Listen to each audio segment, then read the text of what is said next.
Hey everyone!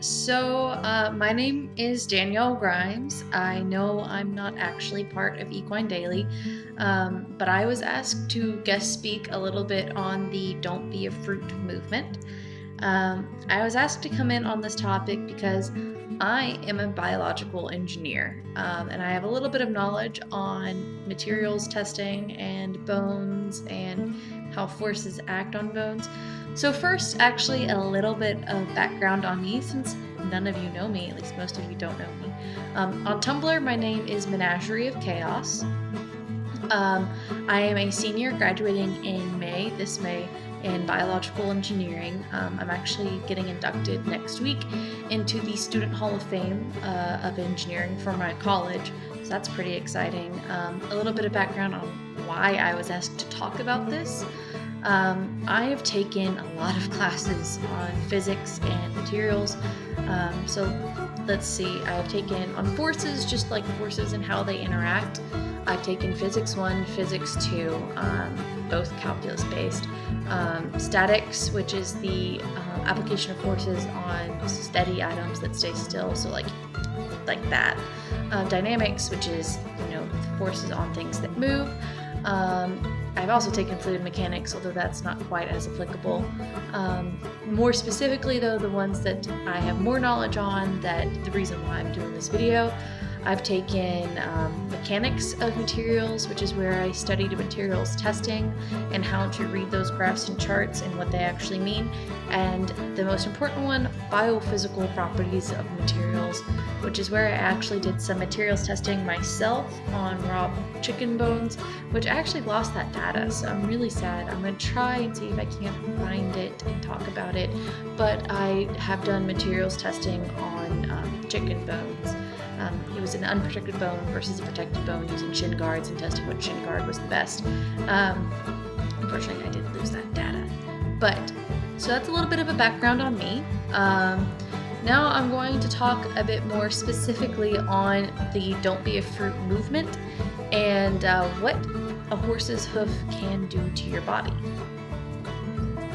So, the average horse weighs around 1,200 pounds, at least. That's the number that's been given to me, and I'll try to do some conversions over to metric. I'm sorry, most of this is going to be in English units. If y'all want me to convert, I can do it later in another video instead of taking up a lot of time here. But the average horse weighs around 1,200 pounds. That puts about 300 pounds of pressure upon each leg, and then if we assume that the horse's hoof has about a 4-inch diameter, then I've got that calculated. Then we're going to assume that the area is about 12.57 squared inches, which is, I said 12.6. So to find the pressure per square inch, you take the 300 pounds and you divide it by the 12.6, and you get 24 psi. And that's just your horse chilling out. That's your horse resting evenly on all 4 legs. That's not accounting for them shifting any weight to either leg. That's not accounting for stomping or them applying any kind of extra pressure anywhere. That is them literally resting perfectly evenly. Now, I looked up how much pressure it would take to, how many pounds of pressure it would take to break a human's neck. And it takes about 15 pounds per square inch to break both a human's neck and skull. So I just did the math, and it's about 23 to 24 pounds of square pressure for your horse just to rest. It is 15 for them to break your neck and your skull. Now let's have a little discussion on what that means. You are your brain. And I'm not just saying that to say that, no. Your brain is you. Everything else acts as protection and as feed and as a way to get your brain around. You are in fact contained within that skull. There have been studies done that somebody had their brain affected in some matter and it would change their entire personality. And I can find these studies and link them to y'all if you want it. And I will link some stuff down at the bottom just so that you can see it. But yeah, one time there was a study where this man had a railroad spike go through his head. And of course did damage his brain, but he did live. He came through it, and he actually ended up getting eventually fired from his job because his personality changed so much that no one could interact with him. It's not a made-up thing. It is, if your brain gets damaged, you're done. At least, I mean, you may live, but you as a person may very well change. So, not half, but a third. No, how much is that? So, like, let's see, 15 over 24 is what I'm going to do. 15 over 24. So if your horse applied about 60% of their weight, not their full weight, 60% of their weight onto your skull, you'd be dead, is what that's telling you. Now let's talk about your neck and how important that is. Your neck contains all of your spinal nerves. There's a whole bunch of neurons that run through that area that, if they are damaged, cannot be repaired, and this is just due to their makeup. I could go more into detail on that, but I feel like it'd be unnecessary. It's just the way that area is made up. Those spinal columns, the nerves are made up so that there's one repair for about every 3 neurons. And if something gets cut or damaged, sometimes they'll hold together, but not often, which is why people become paraplegics and such when their neck and back are damaged. So 60% of your horse's weight will break your neck, which means that you can no longer move. You cannot walk. That would make it so you could not use your arms.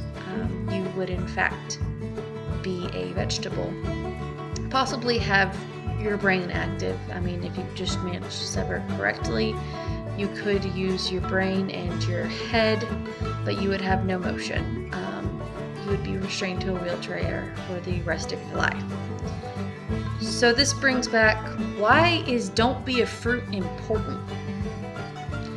Don't Be a Fruit is important because it's demonstrating to young riders in a very safe manner what a horse's weight can do to another organism. And yes, a lot of times we're using fruits and veggies and whatever we can get our hands on, because, I mean, using flesh, it's kind of difficult to get your hands on some human flesh, and you don't really want to have animal flesh by your horses anyway. But it's a safe way to demonstrate how much our horses can damage with just very little of their weight. I mean, a lot of these times they're squishing these watermelons and these tomatoes and these pears without putting their full weight down. They are just kind of putting their weight down and going, oh, I don't want to step on that. So you can imagine if they really actually wanted to step on something, the damage that could be caused. So a lot of people are like, well, humans have bones. Yes, humans do have bones. But it takes 15 pounds per square inch to break your skull and your neck. And those are going to be your most important bones. As for the other ones, your leg bones, your arm bones, they actually are very strong. I'm not going to argue against that. Those bones are very, very strong. But if a football player in pads can fracture his ribs when getting hit by another human, can you take a second and imagine what would happen if you replace that human with a 1,200-pound animal that would put that force down? What would happen to your ribcage if human on human cracks it? What would happen when it was human on horse? The damage would be substantial. Your ribs would probably crack and go into your lungs, puncturing them. You would no longer be able to breathe out of that lung. Hopefully the other one was still working so you could remain alive enough to go and, reinflate them and have the bones reset. But it would be very touch and go. The strongest part in your chest area is actually going to be your sternum, but even that, it's kind of long, so it's going to have a good fracture point. A lot of times these people, they aren't taking these hooves and setting it on a hard area like your chest. This is pretty sturdy. They're setting it down on their stomachs, which is even more dangerous because there are no bones there. There is nothing protecting your stomach, and there's a lot of bacteria in that area. If your stomach was to be cut, there is literally acid leaking out of it into your body. And this is not some mild acid. No, this is some of the strongest acid in the world. It is going to be pretty much stronger than anything you're going to find in your chem lab. It's hydrochloric acid, I'm pretty sure. So yeah, that's going to start melting things. It's what ulcers are typically just small tears. Can you imagine what a large tear would do? There's also your intestines down there, which if they become ruptured, you go what's called septic, and it's actually the bacteria within your intestines leaking into your body, and eventually they can overwhelm your body and you will shut down due to the infections that it causes. They just typically, if you go to septic, there is no coming back, just because your body can't handle it. You die of infection.